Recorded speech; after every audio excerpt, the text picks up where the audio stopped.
UP Maharashtra के बाद अब दिल्ली में लाउड स्पीकर का मुद्दा और लाउड होता जा रहा है। नमस्कार, मैं हूं आशीष त्रिपाठी आपके साथ और आज की बहस में बात करेंगे लाउड स्पीकर के मुद्दे पर। बात करेंगे दिल्ली की सियासत में लाउड स्पीकर की एंट्री पर। दरअसल बुलडोजर के बाद अब लाउड स्पीकर की एंट्री दिल्ली की सियासत में आ घुसा है और धार्मिक स्थलों से लाउड स्पीकर को हटाए जाने की मांग सियासी रार बढ़ाने का काम कर रहा है। और बीजेपी ने मरीजों, छात्रों और आम जन को हो रही परेशानी का हवाला देकर दिल्ली सरकार से सुप्रीम कोर्ट के आदेशों की पालना कराने की मांग की है। लेकिन आपका यह आरोप है कि यह जिम्मेदारी उनकी नहीं बल्कि दिल्ली पुलिस की है। लगे हाथ आम आदमी पार्टी ने बीजेपी को एमसीडी में सुधार करने की भी नसीहत दे डाली। और अब सवाल सिर्फ इतना सा है कि दिल्ली में लाउड स्पीकर से किसे और क्यों परेशानी हो रही है? क्या ये मांग जायज है या फिर इसके बहाने सिर्फ सियासत हो रही है? क्योंकि सुप्रीम कोर्ट 2005 में ये कह चुका है कि लाउड स्पीकर कितना बजाना और कैसे बजाना है। चर्चा करेंगे इस विषय पर भी। हमारे साथ कुछ खास मेहमानों का एक पैनल मौजूद होगा। बीजेपी सांसद प्रवेश वर्मा ने उत्तर प्रदेश की तर्ज पर दिल्ली में भी धार्मिक स्थलों से लाउड स्पीकर को हटाए जाने की मांग की है और इस बाबत प्रवेश वर्मा ने दिल्ली के एलजी अनिल बैजल, दिल्ली पुलिस के कमिश्नर राकेश अस्थाना और तीनों एमसीडी आयुक्तों को पत्र लिख करके इस पर कार्रवाई किए जाने की मांग की। और पत्र में बीजेपी सांसद ने आरोप लगाया कि दिल्ली में धार्मिक स्थलों पर लाउड स्पीकर के इस्तेमाल पर सुप्रीम कोर्ट के आदेशों की पालना नहीं हो रही है और ऐसे में सुप्रीम कोर्ट के आदेशों की पालना कराई जानी चाहिए।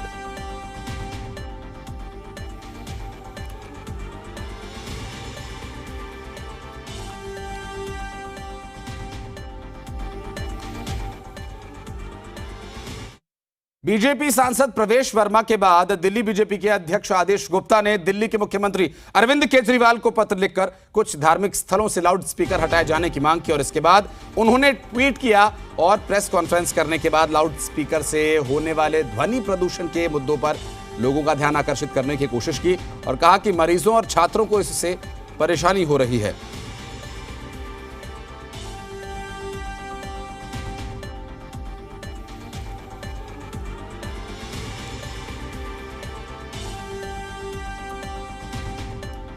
और दिल्ली बीजेपी की मांग पर आम आदमी पार्टी ने पलटवार किया। आम आदमी पार्टी के विधायक सौरभ भारद्वाज ने चुनौती दी है कि दम है तो बीजेपी लाउड स्पीकर हटाकर दिखाए। साथ ही बीजेपी को एमसीडी के काम पर ध्यान देने की नसीहत दी। तो वहीं आम आदमी पार्टी के विधायक आतिशी ने कहा कि लाउड स्पीकर हटाने की जिम्मेदारी दिल्ली पुलिस की है, बीजेपी को उन्हें पत्र लिखना चाहिए था।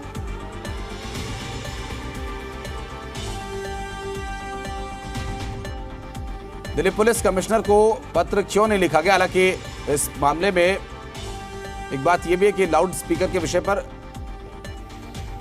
सांसद द्वारा पत्र लिखा गया था जिसमें कमिश्नर को भी एक पत्र लिखा गया है।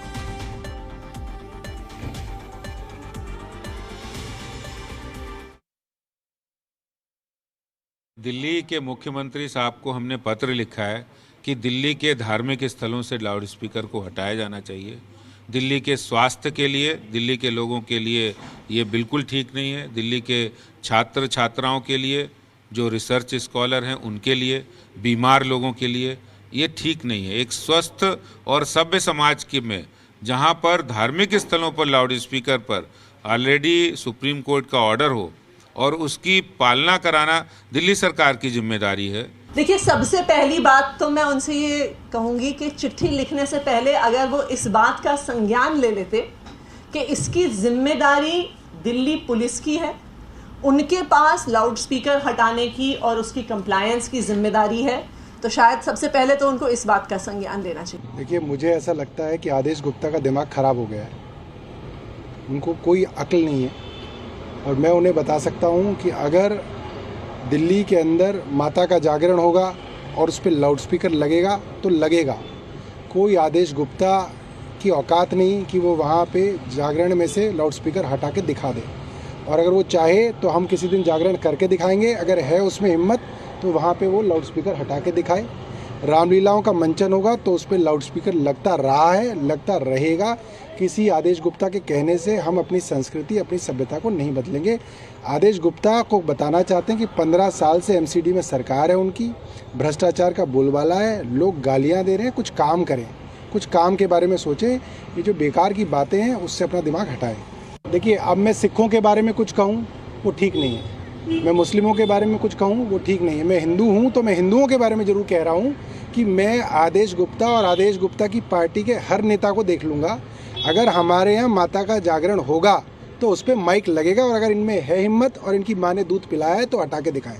नहीं, जब भारतीय जनता पार्टी की सरकार हो चाहे अरविंद केजरीवाल की सरकार हो, वो जो सुप्रीम कोर्ट की बात करते हैं, जब सुप्रीम कोर्ट में अपने हितों के लिए, वो अपनी सुरक्षा के लिए, अपने अधिकारों को सुरक्षित रखने के लिए सुप्रीम कोर्ट जा सकते हैं, तो जो लोगों के धार्मिक कार्यक्रम हैं, चाहे हिंदुओं के हों, चाहे सिखों के हों, चाहे मुस्लिम के हों, चाहे क्रिश्चियन के हों, उनकी भावनाओं का अगर जो सरकार ध्यान नहीं रखेगी तो कौन रखेगा।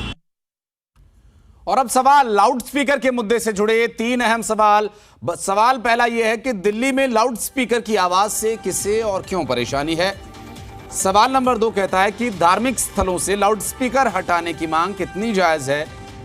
सवाल नंबर 3, क्या बुलडोजर के बाद लाउड स्पीकर पर यह सियासी तकरार बढ़ रही है। इन सभी सवालों के साथ कई और अहम सवाल रहेंगे। हमारे साथ खास मेहमानों का पैनल मौजूद है। फटाफट मैं अपने मेहमानों का एक छोटा सा तारुफ कराऊंगा, उसके बाद हम चर्चा में चलेंगे। दरअसल सवाल जो हैं वो कई गंभीर विषय उठाते हैं। एक तरफ सुप्रीम कोर्ट के आदेश 2005 के, उस आदेश का हम जिक्र करेंगे ज़रूर, और उसके बाद लोगों के नींद में खलल, लोगों के जीवन में दखल और लोगों के जीवन का जश्न और उनके धार्मिक आज़ादी को लेकर जिस तरह से कई विषय बार बार कहे जाते हैं। हमारे साथ सभी मेहमान इस वक्त जुड़ गए हैं। मैं हमारे नरेश बालियान जी का स्वागत करूंगा, आम आदमी पार्टी से। सर बहुत स्वागत है। शुभेंदु शेखर अवस्थी जी हमारे साथ बीजेपी से हैं। शुभेंदु जी बहुत स्वागत है। अनिल भारद्वाज जी हमारे साथ कांग्रेस के प्रवक्ता हैं। सर स्वागत है आपका। ऋषि मिश्रा जी हमारे साथ वरिष्ठ पत्रकार के तौर पर जुड़े हैं। सर बहुत बहुत स्वागत है आपका भी। पहला सवाल सर नरेश जी आपसे कि सुप्रीम कोर्ट का तो आदेश 2005 में आ गया था, बड़ा समय लग गया इस विषय को लोगों के ध्यान में लाने में कि लाउड स्पीकर पर ध्यान देना चाहिए कि इसकी आवाज़ बहुत तेज़ है, इन्हें हटाया जाए या इन्हें तय मानकों के दायरे में लाया जाए। देखिए, अभी दिल्ली के अंदर एनसीटी का चुनाव था और 15 साल से इन लोगों की सरकार थी और 15 साल में जितना भ्रष्टाचार, चोरी, करप्शन इन लोगों ने किया है, अब उसका हिसाब दिल्ली के लोगों ने लेना था और वो हिसाब लेना था। तो इन लोगों को लगा कि चुनाव के अंदर अमित शाह जी ने सर्वे कराया दिल्ली का, सर्वे में आम आदमी पार्टी 250 से ज्यादा सीटें जीत रही थी। तो इन लोगों ने उस चुनाव को डिले कर दिया। अब कोई मुद्दा डेवलपमेंट का, विकास का, काम का कुछ किया नहीं 15 साल के अंदर, तो दिल्ली के लोगों को क्या जाके बताएं। तो अब ये जो लाउड स्पीकर वाला मामला है ये लेके आए हैं। ये लाउड स्पीकर का मामला, ये बुलडोजर वाला, ये पहले यूपी के अंदर लेके आए थे, तो इन्हें लगा कि भाई यूपी के अंदर कुछ फर्क पड़ा इन लोगों को, तो ये दिल्ली के अंदर भी ले आए। लेकिन दिल्ली के लोग बहुत समझदार हैं। दिल्ली के लोगों ने 2 चुनाव में इन लोगों की जो हालत की है वो सबको पता है, और ये केवल ध्यान डाइवर्ट करने के लिए कि लोग बेरोजगारी की बात ना करें। कोविड के कारण बहुत सारे हजारों लोगों की नौकरियां चली गई। लेकिन नरेश जी, तो कोर्ट का आदेश है ना इसमें, पेट्रोल, ये तो कोर्ट का आदेश है, इसकी पालना तो होनी चाहिए सर। सब चीजों को डाइवर्ट करने के लिए, इन सब चीजों को डाइवर्ट करने के लिए ये लाउड स्पीकर वाला मुद्दा लेके मैं आपकी इस बात से सहमत हूं कि ठीक है, बीजेपी हो सकता है कि बीजेपी ध्यान डाइवर्ट करने की कोशिश कर रही हो, बीजेपी एमसीडी इलेक्शन में प्रभाव डालने की कोशिश कर रही हो, लेकिन ये तो सर कोर्ट का आदेश है। आप लोगों को भी इस पर थोड़ा सा ध्यान देना चाहिए कि कोर्ट ने 2005 में आदेश दिया था और अभी तक इस तरह के लाउड स्पीकर धड़ल्ले से बजते हैं और कान फोड़ू तरीके से बजते हैं। सर देखिए, अगर लाउड स्पीकर हटाने की बात है, प्रधानमंत्री जी की दिल्ली के अंदर रैली होती है, तो क्या वहां लाउड स्पीकर नहीं रहेंगे? मानकों में अगर नहीं है तो सर बिल्कुल कार्रवाई होनी चाहिए। अगर वो मानकों में नहीं है तो बिल्कुल कार्रवाई होनी चाहिए ना। लेकिन क्या इनकी हिम्मत है कि अगर प्रधानमंत्री जी की, अमित शाह जी की रैली हो तो बीजेपी के जो दिल्ली के नेता है वो वहां लाउड स्पीकर बंद करवा दें? ये केवल पॉलिटिकल मोटिवेटेड है और उसको लेकर सर आपको भी पत्र लिखना चाहिए था। आप एक बात, मैं नरेश जी फिर आऊंगा आपके पास। ठीक है, आपने कहा कि ये ध्यान भटकाने की कोशिश है, मैं फिर आऊंगा आपके पास। और भी हमारे साथ प्रवक्ता है शुभेंदु शेखर अवस्थी जी बीजेपी से। सर बहुत समय लगा दिया, 2005 का आदेश है सुप्रीम कोर्ट का और अब आप लेटर लिख रहे हैं कि यूपी की तर्ज पर कार्रवाई होनी चाहिए। तो यूपी की तर्ज पर क्यों, कोर्ट के आदेश की पालना क्यों नहीं? देखिए, दोनों चीजें हैं। सबसे पहले तो जिन्होंने जो भी आम आदमी पार्टी के जितने भी प्रवक्ता आते हैं वो गिनी चुनी एक ही सेंटेंसेस को हर बार तोते की तरह रिपीट करते हैं कि हमारी सरकार आने वाली थी, हमारे को ये हो गया। हम इनको बता दें कि ये ऐसे ही सेंटेंसेस यूपी के लिए भी कह रहे थे, जहां इनकी सभी चुनाव में सभी सीटों पर जमानत जब्त हुई, उत्तराखंड के लिए भी बोल रहे थे। और दिल्ली में 2 चुनाव, दोनों लोकसभा के चुनाव हमने बहुत बहुमत से जीते हैं और ये कहीं कहीं भी दिखाई नहीं दिए। उस समय पर भी ये कह रहे थे हमने इतना सर्वे कराया, हम जीत रहे हैं। और इसके बाद 2017 में भी जब इन्होंने कहा था कि हम 250 से ज्यादा सीटों पर लेके आ रहे हैं और हम जीत के आए थे। तो ये इनका सेंटेंसेस हैं, ओपनिंग सेंटेंसेस हैं, झूठ बोलने का तरीका है। आप देखिए, कोर्ट ने जब 2005 में सुप्रीम कोर्ट ने ये ऑर्डर किया और हमने इस चीज को माना भी बहुत जगह पर भी, और आज भी जो आदेश गुप्ता जी ने कहा है उस पर उन्होंने कहा कि धार्मिक स्थानों पर जहां पर भी हो, अब जहां मंदिर है रोज सुबह से लेकर शाम तक घंटी बज रही है और उस पे उसको घंटी को भी उसको स्पीकर पे लगा के लोगों ने बड़े ऑटोमेटिक तरीके से उसको बड़ा प्रसारित करते हैं। मस्जिद का तो कहना ही क्या है, क्योंकि हमने तो कबीर दास जी की वो जब 10वीं क्लास में पढ़ते थे सुना था, काकर पाथर जोड़ के मस्जिद लई बनाई, ताचर मुल्ला बाग देव क्या भैरव भैरव खुदाई। क्या भगवान को सुनाने के लिए ये सब हो रहा है? जब भगवान सब कड़ कड़ पे है हिंदू धर्म के हिसाब से, तो उसके बाद ये क्या कह रहे हैं जनाब सुनिए भारद्वाज जी कि किसकी हिम्मत हो तो खोल के देख ले। अरे साहब, आप किसको समझाना चाह रहे हो? इस तरीके की वार्निंग क्यों देना चाह रहे हो? और फिर हमने यदि किसी एक विशेष धर्म के लिए कहा हो, आदेश जी ने सभी धार्मिक स्थानों पर कोर्ट का ऑर्डर है और कोर्ट के ऑर्डर के बाद यदि कोई एक स्टेट उसको एप्लीकेबल करता है और हमारे स्टेट को भी लगता है कि दूसरे स्टेट में शांतिपूर्वक हो सकता है एप्लीकेबल, कोई दंगा फसाद नहीं हो सकता है, तो दिल्ली में क्यों नहीं? क्या यहाँ पे लोग पढ़ने वाले नहीं हैं? क्या यहाँ पे मरीज नहीं है? क्या यहाँ जनता का यह अधिकार नहीं है कि जिसको यदि किसी माइक से जबरदस्ती गाना सुनना पड़े, माइक से जबरदस्ती भजन सुनना पड़े, या माइक से जो जबरदस्ती स्पीकर से अजान सुनना पड़े, तो वो उससे निकल सकता है? नहीं। उसमें सौरभ भारद्वाज जी और आतिशी सब लोग ये कह रहे हैं कि करके देखो। साहब, ये किस तरीके की बातचीत कर रहे हैं? और बलियान साहब ने जवाब नहीं दिया कि यदि कोर्ट हर बात में, तो कोर्ट का कहना है, माननीय सुप्रीम कोर्ट ऐसा कहता है, ऐसा बोलते हैं, और अभी माननीय सुप्रीम कोर्ट को क्या मानना नहीं है इनको? मैं ये कहता हूं कि अभी इन्होंने एक जवाब दिया कि मोदी जी यदि रैली करेंगे तो स्पीकर बजेगा, माइक से होगा या नहीं होगा। अरे साहब, सुप्रीम कोर्ट में इस तरीके की रैली के लिए प्रावधान किया गया है। सुप्रीम कोर्ट ने बड़े अच्छे तरीके से, और सुप्रीम कोर्ट ने भी बड़े अच्छे तरीके से कहा है कि धार्मिक स्थानों पर इस तरीके के माइक का और स्पीकर का अरेंजमेंट नहीं होना चाहिए, और किसी भी धर्म में ये चीजों के लिए जरूरी नहीं कहा गया। और उसके साथ ही 2005 के बाद 2016 में बॉम्बे हाई कोर्ट ने, 2018 में कर्नाटक हाई कोर्ट ने, और 2019 में पंजाब और हरियाणा के हाई कोर्ट ने भी यही डिसीजन दिया।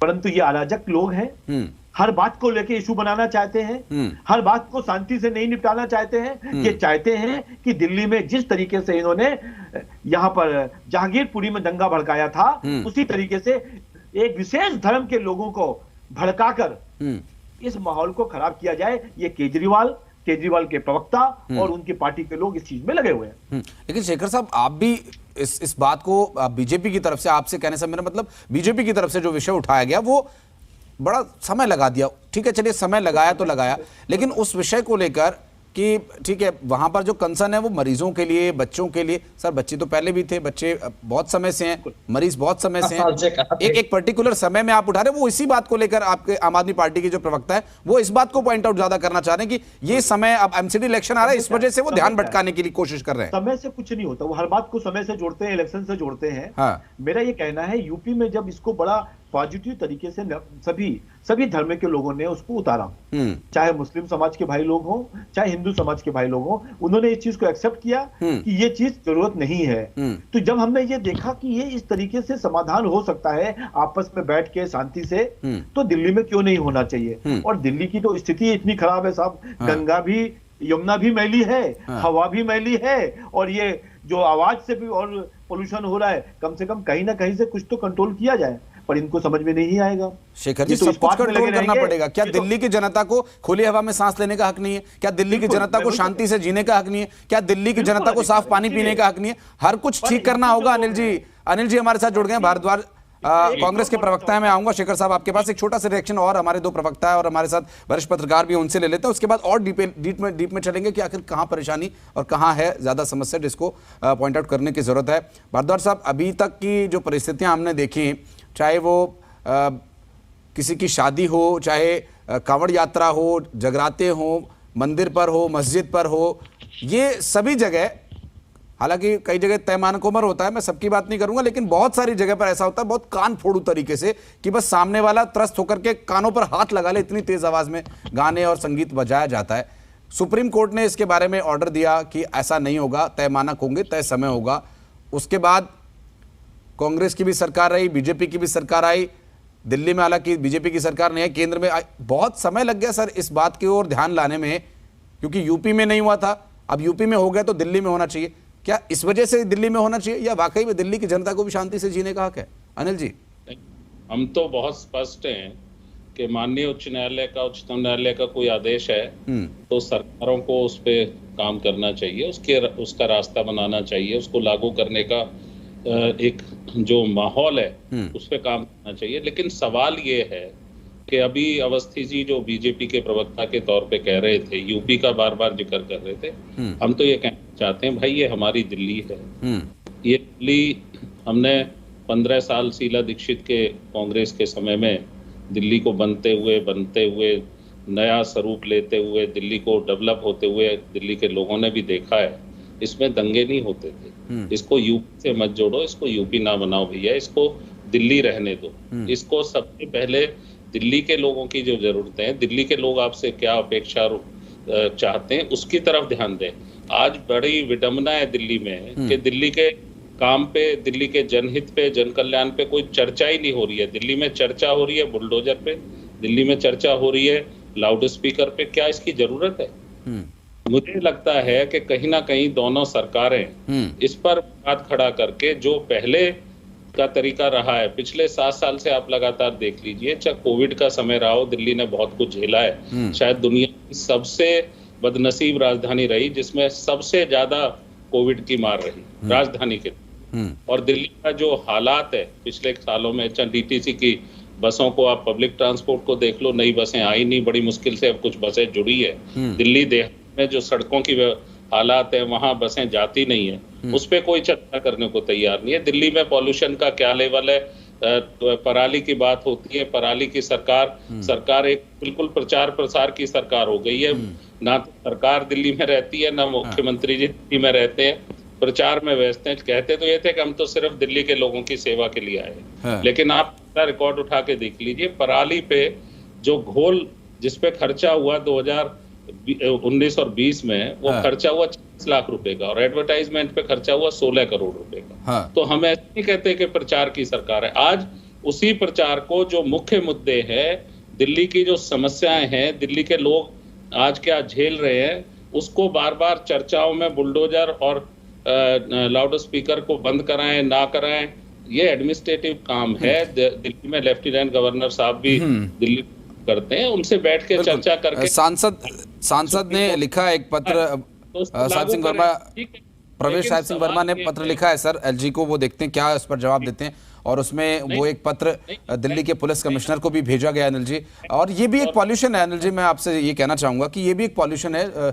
जो नॉइस पॉल्यूशन है, ध्वनि प्रदूषण, ये एक ऐसा पॉल्यूशन है जिसे हम देख नहीं सकते, लेकिन इसके शरीर पर जो हो रहे प्रभाव हैं उसको महसूस किया जा सकता है। लोगों का कंसंट्रेशन बिगड़ता है, और बहुत सारे जो इंस्टीट्यूट्स हैं दिल्ली में, बच्चे पढ़ रहे हैं। मैं फिर आऊंगा अनिल जी आपके पास, एक हमारे साथ ऋषि जी भी जुड़े हुए हैं, मैं सर आऊंगा फिर आपके पास। आपको मेरी आवाज मिल रही है सर?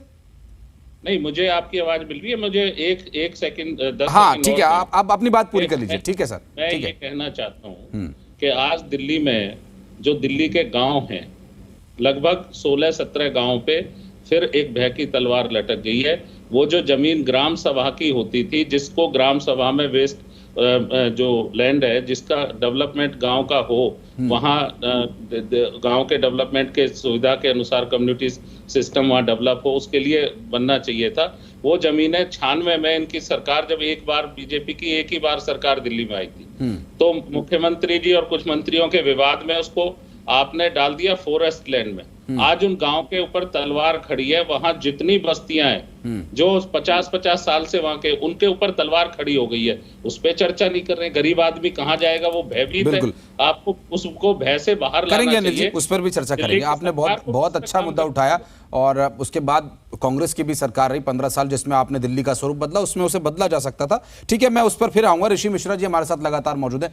ऋषि जी, ये सिर्फ लाउड स्पीकर का मुद्दा क्या सिर्फ सियासी मुद्दा है या इसकी कोई ज़रूरत नहीं है? क्या इसकी ज़रूरत है? आपके हमारे जो यहाँ सभी प्रवक्ता मौजूद हैं उनकी बात से एक एक पॉइंट ये निकल कर आया। कोई कह रहा है कि क्या वाकई इस तरह की चर्चा करने की ज़रूरत है, कोई कह रहा है कि ये सियासी मुद्दा है, कोई कह रहा है कि ये ध्यान भटकाने की कोशिश है। लाउड स्पीकर इस वक्त क्या है? देखिए, मेरा ये मानना है कि कोर्ट के द्वारा जो तय मापदंड है उन इंस्ट्रक्शंस को हर सरकार को फॉलो करना चाहिए, चाहे वो बीजेपी की सरकार हो या कांग्रेस की सरकार। लेकिन मैं बीजेपी के प्रवक्ता को सुन रहा था, उन्होंने कोर्ट के आदेश को कहीं न कहीं मिसकोट किया है। कोर्ट ने ये नहीं कहा है कि आप लाउड स्पीकर हटा दीजिए। कोर्ट ने एक स्पेसिफिक वॉल्यूम जो है लाउड स्पीकर का वो तय किया है कि, और एक टाइमिंग तय की है। इस टाइमिंग के अलावा जो है लाउड स्पीकर नहीं बज सकता। एक स्पेसिफिक वॉल्यूम के आगे जाके आवाज नहीं हो सकती है। तो बीजेपी प्रवक्ता ने जो कहा है वो गलत है। कोर्ट का ऐसा कोई आदेश नहीं है कि मंदिर और मस्जिदों से लाउड स्पीकर हटा देना चाहिए। आवाजें जो है तय सीमा में होने चाहिए और जो टाइमिंग है वो। जहां तक बीजेपी की बात है, तो बीजेपी का जो राजनीतिक फार्मूला है बहुसंख्यकवाद प्लस सांस्कृतिक राष्ट्रवाद का वो जो एक मिक्सचर बीजेपी ने तैयार किया है, उस मिक्सचर में वो जो बीजेपी की राजनीति का जो स्टाइल है उसमें ये फार्मूला बिल्कुल सूट बैठता है। और कहीं ना कहीं आपने बेहतरीन सवाल किया बीजेपी प्रवक्ता से, टाइमिंग को लेकर सवाल बनता है। देखिए, उनके जो कॉज हैं बहुत अच्छे हैं। नॉइज पॉल्यूशन से हम आप हर दिन परेशान होते हैं, चाहे वो मंदिरों में बसता हो या मस्जिदों में बसता हो। लेकिन सवाल उठता है कि आप नगर निगम में कई वर्षों से हैं। दिल्ली नगर निगम की यदि बात करें तो कई वर्षों से बीजेपी है वहां पे। आज जब एमसीडी चुनाव मुहाने पे है तो बीजेपी को क्यों याद आती है? वही यदि मुंबई की बात करें वहां भी एमसीडी चुनाव है।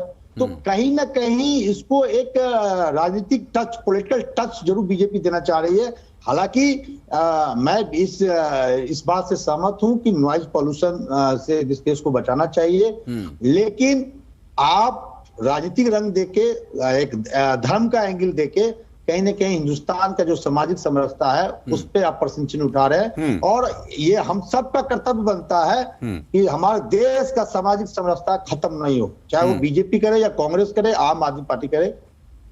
हम आम जनता को, हम पत्रकारों को इसके लिए स्टैंड करना होगा, क्योंकि हिंदुस्तान वह गुलिस्ता है जहां हर फूलों का महत्व है।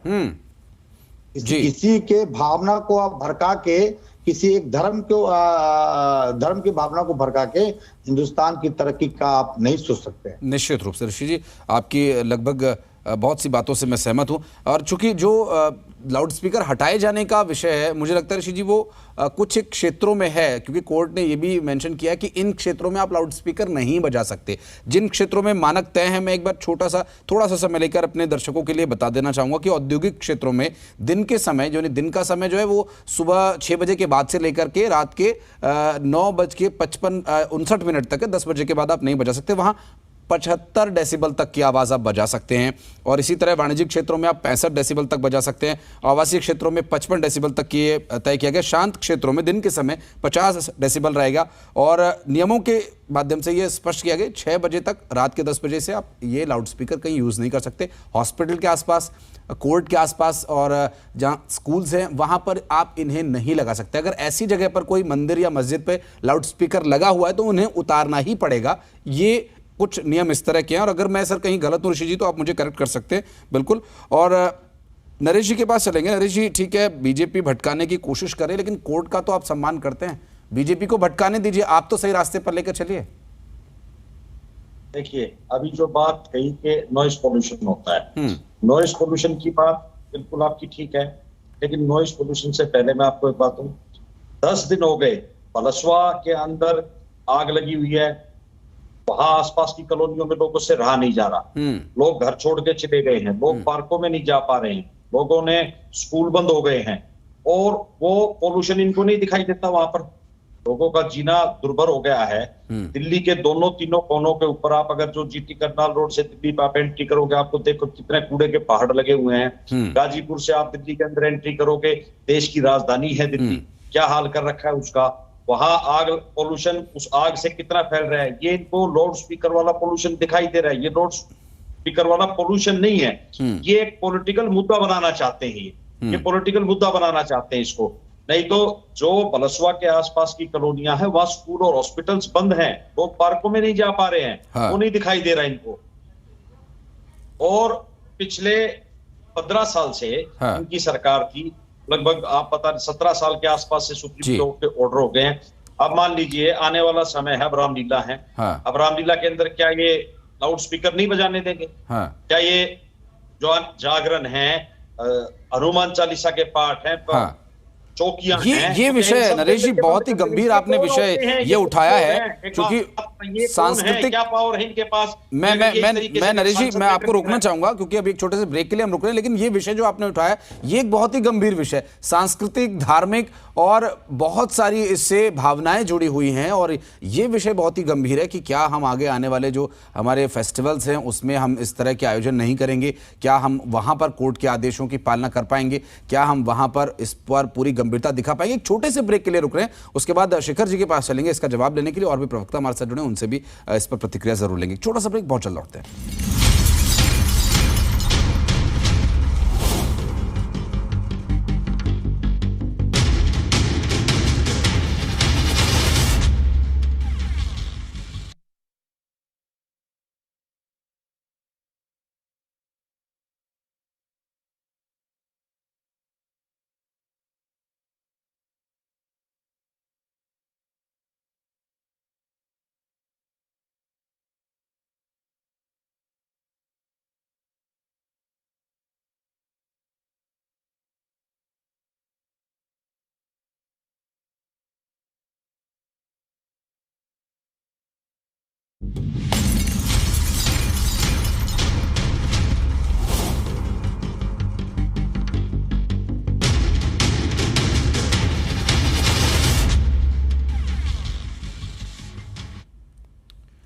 और ब्रेक के बाद एक बार फिर से आप सभी का स्वागत है। हमारे साथ लगातार प्रवक्ताओं का पैनल मौजूद है और बिना समय गवाए चलेंगे एक बार फिर से अपनी चर्चा को आगे बढ़ाते हुए। हमारे साथ शुभेंदु शेखर जी बीजेपी से लगातार मौजूद है। शेखर जी, जो बात बालियान साहब कह रहे हैं कि ये आने वाला समय जो है वो चाहे रामलीला के हो या हनुमान चालीसा का पाठ हो या और जो सांस्कृतिक और धार्मिक कार्यक्रम होने वाले हैं, बहुत सारी जगह पर इस तरह के लाउड स्पीकर्स लगाए जाएंगे जो लोगों को डिस्टर्ब भी करेंगे, लेकिन वहाँ लोग खुशी खुशी जाते हैं और जिनको परेशानी हो रही है तो वो थोड़ा एडजस्ट करने की कोशिश करते हैं, लेकिन कोर्ट के नियमों का उल्लंघन तो वहाँ भी होता है क्या, या फिर वहाँ के लिए कोई विशेष परमिशन ली जा सकती है? और बलसवा का भी उन्होंने जिक्र किया, सर अंत में उसका भी आप जवाब दीजिएगा। देखिए, ये आम आदमी पार्टी के जो प्रवक्ता होते हैं ना, वो जिस क्वेश्चन को पूछा जाए उसका जवाब नहीं देते हैं, कि जवाब कुछ और देंगे। ये जवाब नहीं देंगे कि पानी क्यों नहीं आ रहा नल से, यमुना क्यों खराब है, ये कुछ आपसे पूछोगे आप इनसे स्पीकर के विषय में तो ये भड़सुआ डेयरी चले जाएंगे। जानबूझ की आदत है इनकी।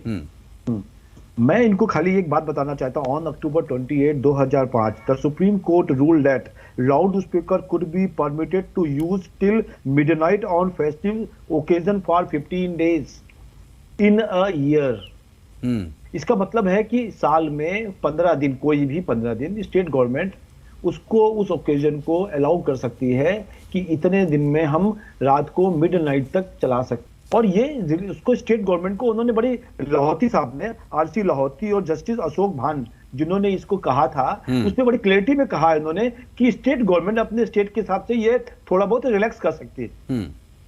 तो ऐसा लगता है इनको यदि कि हमको बहुत ज्यादा ये करना है, माइक बजाना है फेस्टिव सीजन्स में, जैसे रामलीला की बात करी, तो बालियान साहब थोड़ा सा समझ के पढ़ के भी और टॉपिक को, उस पर साफ साफ कहा गया है कि साल में 15 दिन आप कोई फेस्टिवल्स के ऊपर अलाउ कर सकते हो, जब रामलीला हो या कोई ईद की या इस तरीके की कोई धार्मिक फंक्शन हो, हाँ। या कभी और कोई गुरुद्वारे में हो, उस समय अलाउ कर देना चाहिए। पर शुड नॉट बी ब्लैंकेट कि पूरे साल भर बजना चाहिए, रोज दिन में 8 बार बजना चाहिए, सुबह 6 बजे से भजन चालू हो जाने चाहिए। जो नहीं भी सुनना चाहता वो क्यों सुने? तो ये एक समस्या है कि इनको अपनी बातों को कहना नहीं है, जवाब देना नहीं है, खाली ये तय करना है कि गुजरात के जो अध्यक्ष है बीजेपी के, वो गुजरात के नहीं महाराष्ट्र के हैं, ऐसे टॉपिकों पर बोलना है। तो एक अराजकता टाइप की तरीके हैं इनके, उसी तरीके से ये बोलते रहते हैं। एक क्वेश्चन पूछो तो सी का जवाब देते हैं और डी और नया से तैयार करके देते हैं। बालियान साहब, सबसे पहले तो यही बता दो कि पूरे दिल्ली में आज लोग पानी से लोग घबराए हैं, रो रहे हैं।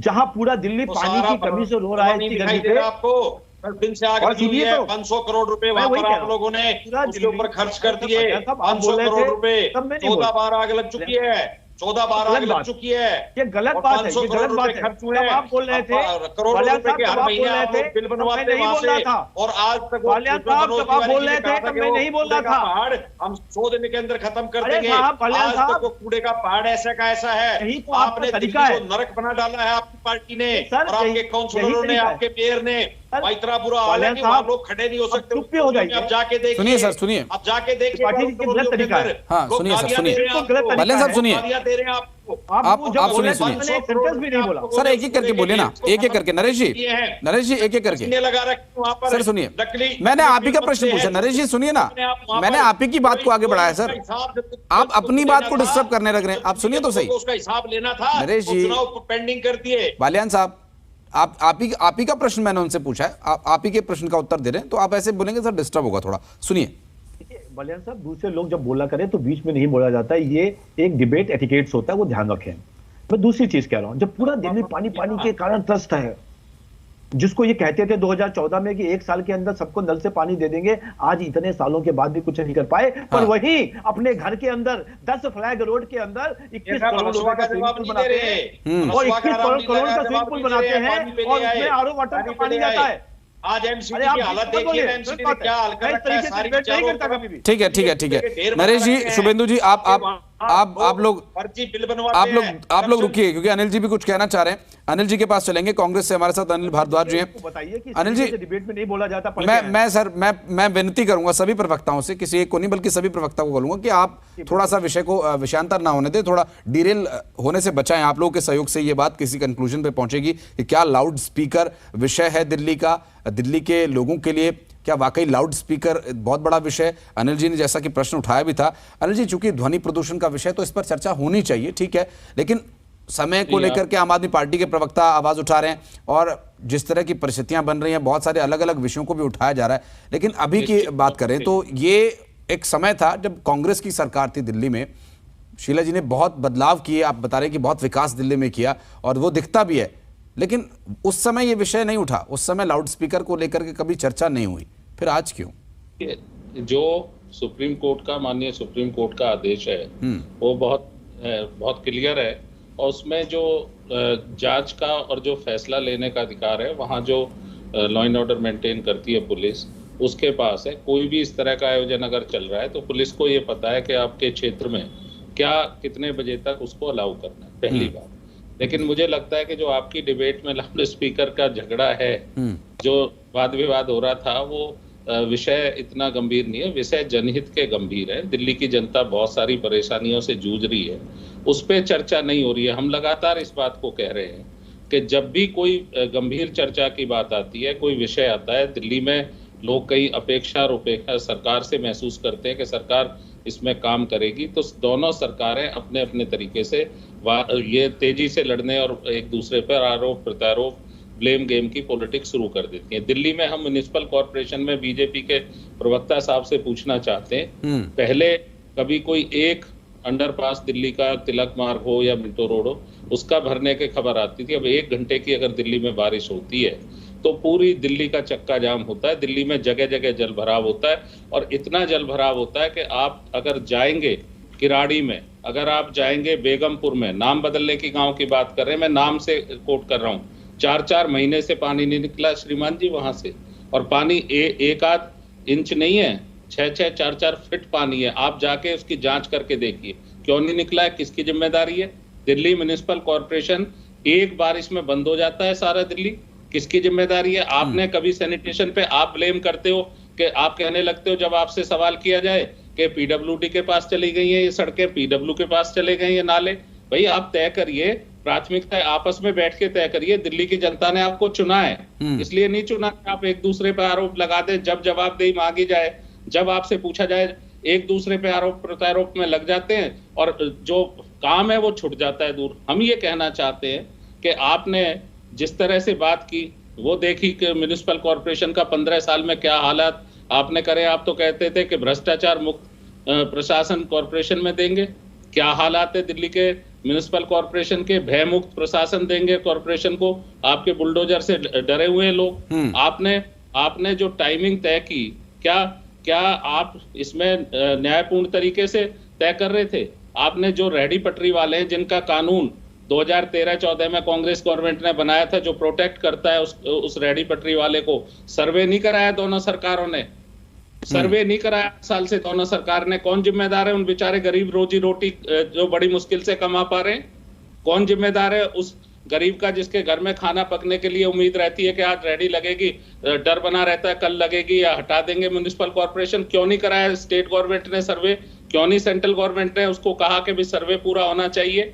वो कानूनी दिल्ली में लागू नहीं हुआ। मजाक बना रखा है आपने गरीब आदमी का। यहाँ धर्म विशेष की बात नहीं है, यहाँ जाति विशेष की बात नहीं है, गरीब आदमी की आवाज, गरीब आदमी को सुना ही नहीं जा रहा दिल्ली में। आपने जिस तरह की व्यवस्था खड़ी कर दी है, आप म्युनिसिपल कॉर्पोरेशन को का जो फंड जाना चाहिए उसको टाइम पे नहीं भेजते। स्टेट गवर्नमेंट तनख्वाह देने से मना कर देती है। सफाई कर्मचारी, जब आप स्वच्छ भारत अभियान चला रहे थे श्रीमान जी देश में, करोड़ों करोड़ रुपए का बजट स्वच्छ भारत का आ रहा था दिल्ली का, वो आदमी गरीब सफाई कर्मचारी जिसको आप कोरोना वॉरियर्स कहते थे, वो कोरोना वॉरियर्स सफाई कर्मचारी 4-4 महीने के लिए तनख्वाह के लिए स्ट्राइक पे बैठता है। क्या दोनों सरकारें समन्वय नहीं कर सकती?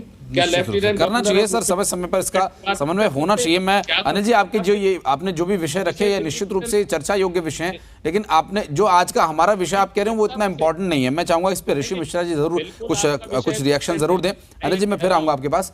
ऋषि जी, वो अनिल जी ये क्या, ठीक है, अच्छा आप अपनी बात पूरी कर लीजिए। बढ़ाइए, समरसता बढ़ाइए, दिल्ली में भाईचारे को मजबूत करिए। आप तो नफरत की दीवार को बढ़ा रहे हैं। सरकारों को बचना चाहिए इस तरह के बयानों से। सरकार की जिनकी सरकार है उन पार्टियों को अनिल जी कौन आप किसको कह रहे हैं, कौन बढ़ा रहे हैं नफरत?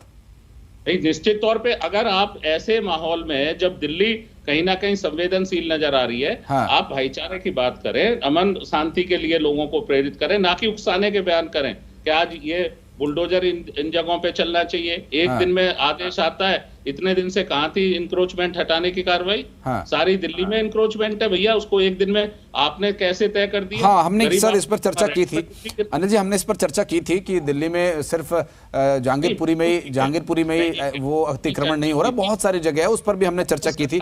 लेकिन मैं सर ठीक है, मैं आपके सभी विषयों इस पर मैं सर इसे पॉइंट आउट कर लिया मैंने, इस पर हम आगे चर्चा करेंगे। के लिए भी कुछ सोचे दिल्ली के, जी बिल्कुल सर, बात करना कि इसी पे डिबेट होती रहे। ठीक है अनिल जी, एक समय में एक ही टॉपिक पर करेंगे ज्यादा, क्योंकि फिर वो विषय बहुत ज्यादा भटक जाता है, इसलिए ऋषि सर, ये अनिल जी का कहना है कि बहुत ज्यादा गंभीर ये विषय नहीं है, बहुत और भी विषय हैं वो ज्यादा गंभीर है। मुझे लगता है सर जो और विषय हैं उन पर हम अक्सर चर्चा करते हैं, बिजली, पानी, बलसवा की आग, उस पर भी हमने चर्चा की, दिल्ली की सड़कें, दिल्ली की कानून व्यवस्था, दिल्ली की एमसीडी के काम, बहुत सारे विषयों पर हम अक्सर हर दूसरे तीसरे दिन चर्चा करते हैं। ये लाउड स्पीकर पर या ध्वनि प्रदूषण पर शायद ये पहला या अपने आप में अपने तरह का ये पहला डिबेट होगा।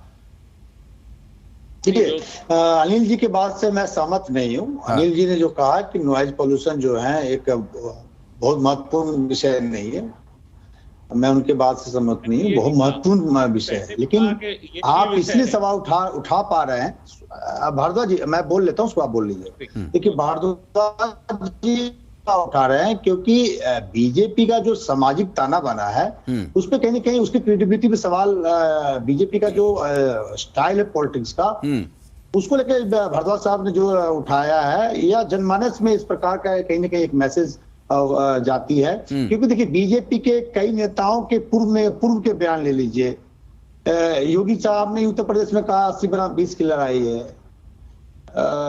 एक मंत्री कहते हैं कि गोली मारो गद्दारों को। एक माननीय मंत्री जी एक हैं, वो नंबर 2 हैं, वो कहते हैं कि वोट डालो यहाँ करंट लगे शाहीन बाग में। एक गिरिराज सिंह है, वो कहते हैं हरा मतलब मुसलमान, हरा मतलब पाकिस्तान। तो इस प्रकार का जो बीजेपी का जो पॉलिटिकल नैरेटिव है, उस पे कहीं ना कहीं एक जो आबादी है, एक समाज है, उसको विश्वास नहीं है। नहीं तो ये बहुत महत्वपूर्ण कदम है सरकार का, इसका प्रशंसा करना चाहिए। हो सकता है सरकार या बीजेपी का नैरेटिव कुछ और हो, मकसद कुछ और हो, और उसका वो राजनीतिक फायदा उठाना चाहते हैं। लेकिन सवाल बीजेपी से भी है। सवाल बीजेपी से इसलिए है कि इनके एक इंपॉर्टेंट एलाइज हैं जेडीयू। बिहार में बीजेपी की सरकार है जेडीयू के साथ। जेडीयू जब नीतीश कुमार जी से इफ्तार पार्टी में एक पत्रकार ने सवाल किया, तो उन्होंने कहा ये फालतू विषय है, लाउड स्पीकर और ये जो है। तो बीजेपी सवाल ये, बीजेपी आम आदमी पार्टी कांग्रेस को उसका मतलब आलोचना करती है। तो बीजेपी से है कि बीजेपी एनडीए के ही एक अपने एलाइज जिनके साथ इनकी सरकार, उनको समझा नहीं पा रही है। जेडीयू नीतीश कुमार एक बड़े नेता है और एक महत्वपूर्ण घटक है एनडीए के, वो कहते हैं ये फालतू विषय है। तो कहीं ना कहीं बीजेपी को इतना बड़ा कदम बीजेपी उठा रही है, तो एक आम राय बनाना चाहिए, ऑल पार्टी मीटिंग बुलानी चाहिए, सामाजिक पहल भी करना चाहिए, लोगों में एक जागरूकता बीजेपी की, क्योंकि बीजेपी बड़ी पार्टी है, सत्ता में है, वर्ल्ड की सबसे बड़ी पार्टी है। तो बीजेपी के नेताओं की जिम्मेवारी बनती है, चाहे वो हिंदू हो या मुसलमान हो, उनके बीच जाके ये बात करने की जरूरत है कि भाई लाउड स्पीकर से कितना डिस्टर्बेंस होता है। खासकर यदि बच्चों को आप देखें, एग्जामिनेशन के समय में काफी डिस्टर्बेंस होता है। मैं इसका खुद भोगी हूं, हमारे बच्चों को काफी इससे परेशानी होती है। लेकिन जिस पॉलिटिकल पार्टी के नेता या सरकार उठा रही है, उनका जो मकसद है उस पर सवाल उठता है, टाइमिंग पे सवाल उठता है। इसको कहीं ना कहीं बीजेपी को काउंटर करना चाहिए। बिल्कुल मिश्रा जी, आपके बच्चे नहीं, दिल्ली में या किसी भी राज्य में रह रहे हर परिवार के बच्चों को, बुजुर्गों को, बीमारों को ये समस्या फेस करनी पड़ती है। जब लाउड स्पीकर बजते हैं, आसपास कोई फंक्शन होता है, तो दिन भर कान फोड़ू तरीके से वो बजाए जाते हैं। हाई फाई बहुत पावरफुल एम्पलीफायर्स के साथ वो बजाए जाते हैं। शुभेंदु जी से मैं चाहूँगा कि वो, अनिल जी ने भी सवाल उठाए थे, नरेश जी ने भी सवाल उठाए थे, ऋषि जी भी कह रहे हैं, तो मुझे लगता है शुभेंदु जी आप इस पर कुछ रिएक्शन देना चाहेंगे या आगे बढ़ें? बिल्कुल, मैं एक ही चीज़ कहना चाहूँगा कि यहाँ पर हमने कब कहा कि ये किसी एक धर्म के लोगों को अपना माइक या स्पीकर हटाना है। मिश्रा जी को और उनको हमेशा यही लगता है, पता नहीं कहीं इस तरीके से इनको वोट का फायदा ना हो जाए। और दूसरी चीज, अनिल जी और ये सब लोगों को ये लगता नहीं है क्या ये विषय इतना इंपॉर्टेंट है? और हमने यूपी में करके दिखाया है साहब। और सभी यूपी के जितने लगभग सभी मस्जिदों के अंदर से खुद लोगों ने उसको उतारा है। और इस तरीके का एक एग्जाम्पल सेट किया है उत्तर प्रदेश में। और इसके कारण हम ये कह रहे हैं कि यदि वो एग्जाम्पल सेट हो सकता है तो व्हाई नॉट इन दिल्ली। और इसको हर चीजों को यदि चुनाव से जोड़ना, अभी तो मालूम ही नहीं है कि चुनाव 6 महीने बाद होंगे कि 1 साल बाद होंगे। दूसरी चीज, शायद अनिल भारद्वाज जी को यह भी नहीं मालूम है कि मिंटो रोड से लेके जितने भी फ्लाईओवर हैं, मैं बता देना चाहता हूं, जिसके पानी की बात वो कर रहे थे, वो तो बड़े एमएलए भी रहे थे और उनको मालूम भी होना चाहिए और होगा भी। ये सब एमसीडी के पास नहीं है। ये सब आज की डेट में 2014 से 2015 से दिल्ली सरकार के पास है, उसको वो मेंटेन करती है पीडीडब्ल्यू पे। हमारे पास छोटी छोटी नालियां हैं जिसको हम आपके त्रिनगर से लेके जहांगीरपुरी तक को मेंटेन करते हैं। तो भारद्वाज जी, मेरा ये कहना है कि जिसकी भी गलती हो, सीवर लाइन डालनी है, आप विषय तो उठाओ। सीवर लाइन डालनी है तो आम आदमी पार्टी की सरकार को डालनी है। यदि कोई भी काम करना इस तरीके का, आज स्लम के अंदर लोग कहते हैं कि सफाई नहीं है, एमसीडी क्या कर रहा है? अरे स्लम तो डिपार्टमेंट ही नहीं है एमसीडी के पास। लोगों को झूठ बोला जाता है और झूठ बोलते समय बड़े बड़े नेता भी नहीं सोचते कि कौन सा काम किसको करना था और किसका नाम ले रहे हैं। मैं बार बार कहता हूं कि जनाब, मैं ये नहीं कहता कि बहुत सारी सब चीजें ठीक हो गई हैं। सब चीजें ठीक होनी है, हो सकती है जब सभी पार्टी के लोग, सभी पार्टी के नेता बैठेंगे और एक सोल्यूशन पे आएंगे। पर यदि सौरभ भारद्वाज जी ये कहेंगे कि जिसकी दम है हटा के देख लो, तो भैया हम हटा के दिखा भी देंगे और समय आने पर बता भी देंगे। इसलिए उसकी चिंता ना करिए। बार बार ये कहता है कि इस तरीके के दिल्ली में इस तरीके के एक जो सही विषय है, सुप्रीम कोर्ट का विषय है, उसको चैलेंज के रूप में नहीं लेना चाहिए। चाहे वो अनिल भारद्वाज जी हो, चाहे वो मैं ही क्यों ना हो। हमको चैलेंज नहीं लेना चाहिए, हमको सही बातों को लेकर एक ना एक प्लेटफॉर्म पे खड़े होके अनिल भारद्वाज जी भी कहें कि शुभेंदु जी भी आप ठीक कह रहे हो, इस माइक और स्पीकर के सिस्टम को हमें बैठ के ठीक करना पड़ेगा, सभी संप्रदाय के लोगों को बैठा के बात करना पड़ेगा, और सौरभ भारद्वाज जैसे लोगों को जो इस तरीके की चीजों को लेके चिल्ला रहे हैं उनको भी समझाना पड़ेगा। पर बालियान साहब उस चीज को नहीं कहेंगे, वो वापस कहीं ना कहीं घूम फिर के 2-4 टॉपिक पे ऐसा आ जाएंगे और फिर वो बात को पलट देंगे। एक बार भी पूरे डिबेट में बालियान साहब ने ये नहीं कहा कि स्पीकर हटना चाहिए या नहीं हटना चाहिए। बालियान साहब, स्पीकर हटना चाहिए कि नहीं हटना चाहिए? देखिए, मैं फिर कह रहा हूं आपसे कि आप एक बात, ये जो जिस पार्टी से आते हैं, इस पार्टी के अंदर जैसे बच्चा स्कूल जाता है, ABCD सीखता है, तो भारतीय जनता पार्टी और RSS एक ऐसी जगह है कि जब ये ट्रेनिंग जिस पार्टी के अंदर RSS में इसमें कोई भर्ती होता है, जो ज्वाइन करता है, तो इनको एक चीज सिखाई जाती है कि एक झूठ को 100 बार बोलो तो लोग सच मान लेंगे। तो ये उसी चीज पे चल रहे हैं। ये कभी मुद्दे की बात नहीं करेंगे, ये दिल्ली के डेवलपमेंट की बात नहीं करेंगे, दिल्ली के विकास की बात नहीं करेंगे, दिल्ली को किस तरीके से हम लोग आगे लेके चले ये बात नहीं करेंगे। इनका केवल जाति का, धर्म का, हिंदू मुसलमान का केवल ये राजनीति है। इन्होंने यूपी में किया, इन्होंने उत्तराखंड में किया, इन्होंने बहुत जगह किया होगा, लेकिन ये दिल्ली है, दिल्ली है। इस दिल्ली के अंदर आपको 2015 में आपको शिकायत दिखाया था कि दिल्ली के लोग हैं, समझदार लोग हैं, 2020 में दिखाया, और अब नगर निगम का चुनाव था, अब भी दिखाते हैं आप लोगों को। तो ये जो आपने एजेंडा दिल्ली के लिए सेट किया ना, ये गलत कर दिया, ये गलत एजेंडा सेट कर दिया। दिल्ली के लोग 3 बार आप जीते, 3 बार हम जीते, आप जवाब दे दो, स्पीकर होने चाहिए या नहीं होने चाहिए? आप जवाब दो ना, स्पीकर होने चाहिए नहीं होने चाहिए? बार इसलिए कि दिल्ली के लोग आपको इस एजेंडे पे फिट नहीं बैठेंगे आपको।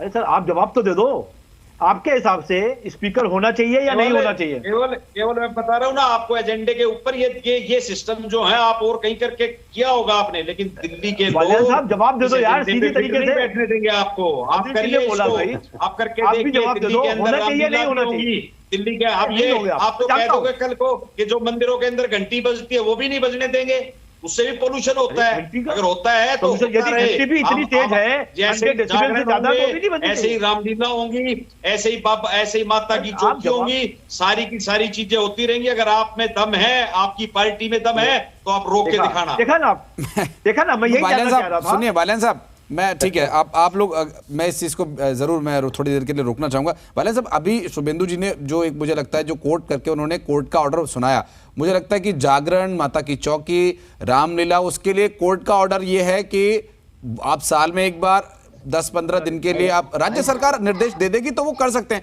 तो ये तो आप लोगों के हाथ में, आप दिल्ली में आपकी सरकार है, आप निर्देश देंगे, आप लोगों का आदेश, परमिशन होगी तो माता की चौकी भी होगी, रामलीला भी होगी, और शब बारात पर अगर कोई पटाखे फोड़ना चाहेगा तो वो, मतलब शोर शराबे को लेकर के या लाउड स्पीकर बजाने को लेकर के वो चीजें होंगी। लेकिन सर, कोर्ट का ऑर्डर इंप्लीमेंट होना चाहिए या नहीं होना चाहिए? देखिए, कोर्ट का ऑर्डर आज का नहीं है, 2015 का है। हाँ, आज 2005 इंप्लीमेंट किए पॉलिटिकली, जब देखिए हाँ, तो ये कोर्ट का निर्णय था, तो कोर्ट का निर्णय आज का नहीं है, 2005 से है। अब मैं आपसे एक बात पूछना चाहता हूँ, आज क्यों लेके आए? आज क्यों लेके आए इस चीज को? क्योंकि दिल्ली के अंदर MCD का चुनाव है, दूसरी किसी चीज को लेके ये इनको चुनाव के अंदर पता था कि रिजल्ट क्या होना है। हाँ, इसलिए आप, मुझे लगता है बालियान साहब, अगर आप ये जवाब देंगे ना, अगर आप ये जवाब देंगे तो शुभेंदु जी भी इस बात का जवाब देने के लिए बाध्य होंगे कि वो अभी क्यों उठा रहे हैं इस विषय को। मैं यही तो कह रहा हूं कि अभी क्यों लेके आए हैं इसको। ये इतने साल से, जब दिल्ली के अंदर आज MCD का चुनाव होना है 2 महीने 4 महीने के बाद, तो आज ये डेवलपमेंट के नाम पे बात नहीं करेंगे। आप इनसे पूछे ना कि 15 साल से MCD में इनकी सरकार है, कोई एक काम किया उन्होंने, एक काम किया। हाँ, मैं पोल्यूशन से क्या हाल रखा है। ठीक है, नरेश जी जवाब नहीं दे रहे हैं, ठीक है, कोई नहीं। हमारे साथ और भी प्रवक्ता है, ऋषि मिश्रा जी कुछ कहना चाह रहे हैं।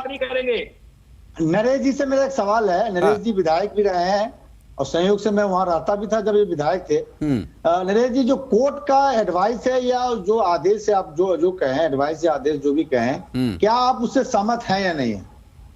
बीजेपी के जो नैरेटिव है वो आप भी समझते हैं, हम भी समझते हैं, लेकिन कोर्ट का जो आदेश है, कोर्ट का जो आदेश है बिल्कुल सही है, और मुझे नहीं लगता कि आप इसे डिसएग्री करेंगे। लगता आवाज नहीं पहुंच पा रही नरेश जी तक। आवाज नहीं आई आपकी? हाँ, नरेश जी की आवाज शायद नहीं आ रही, तकनीकी परेशानी है या फिर असहमति है सर?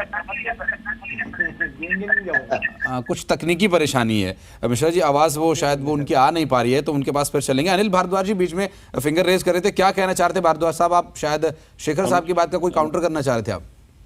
अवस्थी जी कह रहे थे कि हमने कहा कि इसको नहीं लागू करना चाहिए। हमने कहा कि कोर्ट के ऑर्डर का पूरा सम्मान होना चाहिए और सैक्शन जिम्मेदारी है सरकारों की, लागू करें। उनका एक माहौल और एक समन्वय तरीके से जनता में विश्वास पैदा करें, इसको करें। कभी मन नहीं किया मैंने, पहली बात। दूसरी बात ये थी कि सवाल इस कोर्ट के आदेश को लागू करने का नहीं है, सवाल नियत और टाइमिंग का है। सवाल नियत और टाइमिंग का है। अगर आप सही सद्भावना के साथ कोई काम करते हैं तो निश्चित तौर पे जनता उसको सपोर्ट करेगी, इसमें कोई दो राय नहीं है। हमने बहुत स्पष्ट कहा कि जिस आपाधापी में आप जो दिल्ली की स्थिति है संवेदनशील, उस स्थिति में इस पे विचार करें कि पहले दिल्ली के जो सामाजिक समरसता है, जो एक मिनी इंडिया के रूप में हिंदू, मुस्लिम, जैन, बौद्ध, पारसी, सिख सब लोग मिलजुल के रहते हैं, इसको कहीं ना कहीं इसको एक बार विश्वास को खरा उतरना है, इस विश्वास को बढ़ाना है, सांप्रदायिक सौहार्द को दोबारा मजबूत करना है। उसके बाद आप इस तरह के इम्प्लीमेंटेशन के लिए चर्चा करें, रायशुमारी करें लोगों के बीच जाकर और इसको इम्प्लीमेंट कराएं, कोई दिक्कत नहीं है। हमने इस पे तो कोई बात ही नहीं की, लेकिन सवाल ये है कि जनता ये अपेक्षा रखती है सरकारों से कि जो जनहित के मुद्दे हैं उन पे काम किया जाए। जनता ये अपेक्षा रखती है कि इनमें जनभावनाओं की कदर भी हो। आप उसके बीच जाकर आपने जिस तरह की टाइमिंग को, मैंने कहा कि नियत और समय, वो चीजों पे सवालिया निशान, नियत और समय, ये कहीं ना कहीं इस पर बड़ा प्रश्न चिन्ह है। इसको कैसे हटाएंगे? ठीक है, मैं भारद्वाज साहब आपकी बात को आगे रखते हुए, प्राथमिकता देते हुए ये बात मानता हूं। मैं शेखर साहब को इस पर फिर से प्रश्न करूंगा कि वो समय को लेकर, टाइमिंग को लेकर जवाब दें, लेकिन मेरा आपसे ये भी इस पर एक छोटा सा काउंटर ये रहेगा कि आप कह रहे हैं कि समय, अगर सर लेट उन्होंने किया या एमसीडी इलेक्शन को लेकर किया या उनका ध्येय एमसीडी इलेक्शन जीतने का है, लोगों का ध्यान आकर्षित करने का है, तो भी क्या सुप्रीम कोर्ट के ऑर्डर का इंप्लीमेंटेशन नहीं होना चाहिए? बाल्यान साहब की आवाज अभी तक नहीं आई है, उन्होंने इस पर भी अभी तक कोई हाँ या ना उन्होंने कुछ नहीं कहा है। बस कहा है कि इसमें न्यायपूर्ण होना चाहिए, अच्छी नियत के साथ होना चाहिए, बिल्कुल सुप्रीम कोर्ट के हर आदेश का पालन होना चाहिए। बहस के शुरुआत में मैंने कहा जी, ठीक है सर, ये अनिल जी ने स्टैंड क्लियर कर दिया कि कोर्ट का ऑर्डर्स का जो इम्प्लीमेंटेशन है वो बहुत तेजी के साथ और त्वरित तरीके से होना चाहिए। बाल्यान साहब, आप भी इत्तेफाक रखते हैं अनिल जी की बात से? जी बिल्कुल अनिल जी की बात से 100% इत्तेफाक है। लेकिन अगर ये इसका पॉलिटिकल अगर मुद्दा बनाते हैं इसको, अगर ये पॉलिटिकल कोई बेनिफिट्स देना चाहते हैं, तो मैं फिर कहना चाहता हूँ इस अपनी गलतफहमी को निकाल दे अपने दिमाग से। ये दिल्ली है, दिल्ली के लोग हैं, दिल्ली के लोगों ने आपको 2-2 बार दिखाया है कि क्या चाहती है दिल्ली। तो ये जो आपने जो एजेंडा दिल्ली के लिए तय किया है ना, ये एजेंडा दिल्ली में फिट होने वाला नहीं है। शुभेंदु जी, दिल्ली में चलेगा नहीं ये यूपी में ही काम करेगा, बाल्यान साहब कह रहे हैं। एक सेकंड, बाल्यान साहब ने जवाब ही नहीं दिया आज तक, अभी भी ये इन्होंने बात घुमा दी गोल गोल। मेरा ये कहना है कि ये बात सही है कि इतना समय हो गया लेट, पर इसके पहले कांग्रेस की सरकार थी, उसके बाद इनकी सरकार है, किसी ने भी ध्यान नहीं दिया। या ध्यान दिलाने का विषय भी है, हमने नहीं किया, ये बात सही है और हमको पहले भी करना चाहिए था और इस तरीके की लेटर लिखना चाहिए था। मैं बड़ी बेबाकी से बोलता हूँ, पर यदि आज कहा गया अभी कोई अगले 2 महीने, 4 महीने, 8 महीने में चुनाव नहीं है, हमको कम से कम एक साथ, जो हमने पहले कहा था आज भी है, हमको आम आदमी पार्टी, अनिल भारद्वाज जी की पार्टी, कांग्रेस और बीजेपी, तीनों लोगों को बैठ के जो सामाजिक, जो आज तक हम नहीं कर पाए, कम से कम बैठ के उसको आगे तो बढ़ाएं। सभी लोगों को, कुछ लोगों को अनिल भारद्वाज जी बैठा लेंगे, कुछ लोगों को हम बैठा सकते हैं, संघ के हम हैं, और कुछ बाल्यान साहब कुछ लोगों को बैठा सकते हैं। इससे सोल्यूशन निकलेगा, ना कि यहाँ पर आपस में एक दूसरे को लड़के सोल्यूशन निकलने वाला है और उससे कुछ नहीं होगा।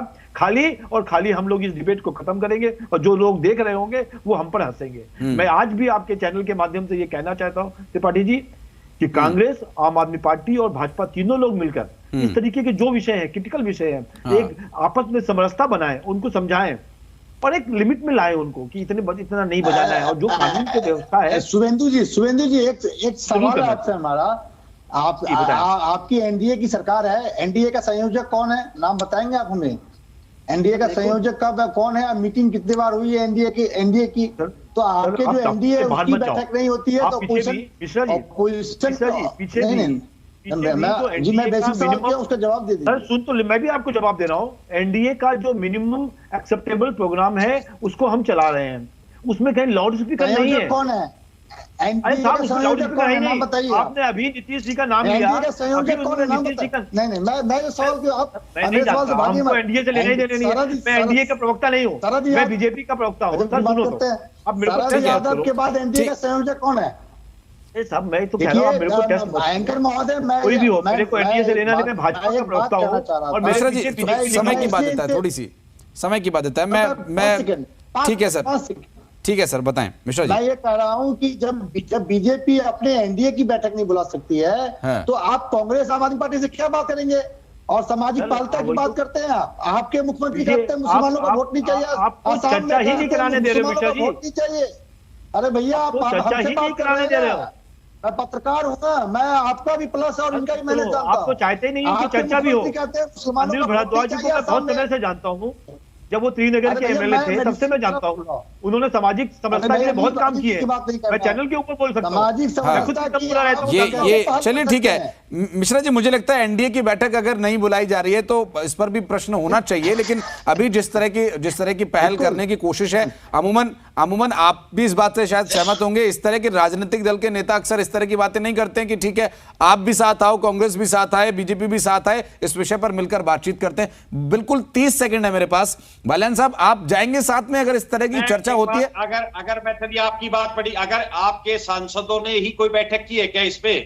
ठीक है, ठीक है, पता चल गया सर, सहमति नहीं है। अनिल भारद्वाज जी, कांग्रेस जाएगी क्या अगर इस तरह की बैठक बुलाई जाती है? बैठने की बात कर रहे हैं, अपने सांसदों को तो बिठा दीजिए एक बार। तरह के महत्वपूर्ण मुद्दों पर चर्चा जरूर करनी चाहिए, समझता बनानी चाहिए और एक दूसरे को भरोसे में लेकर जनभावना की सिर्फ अनिल जी तैयार है कि वो आ सकते हैं।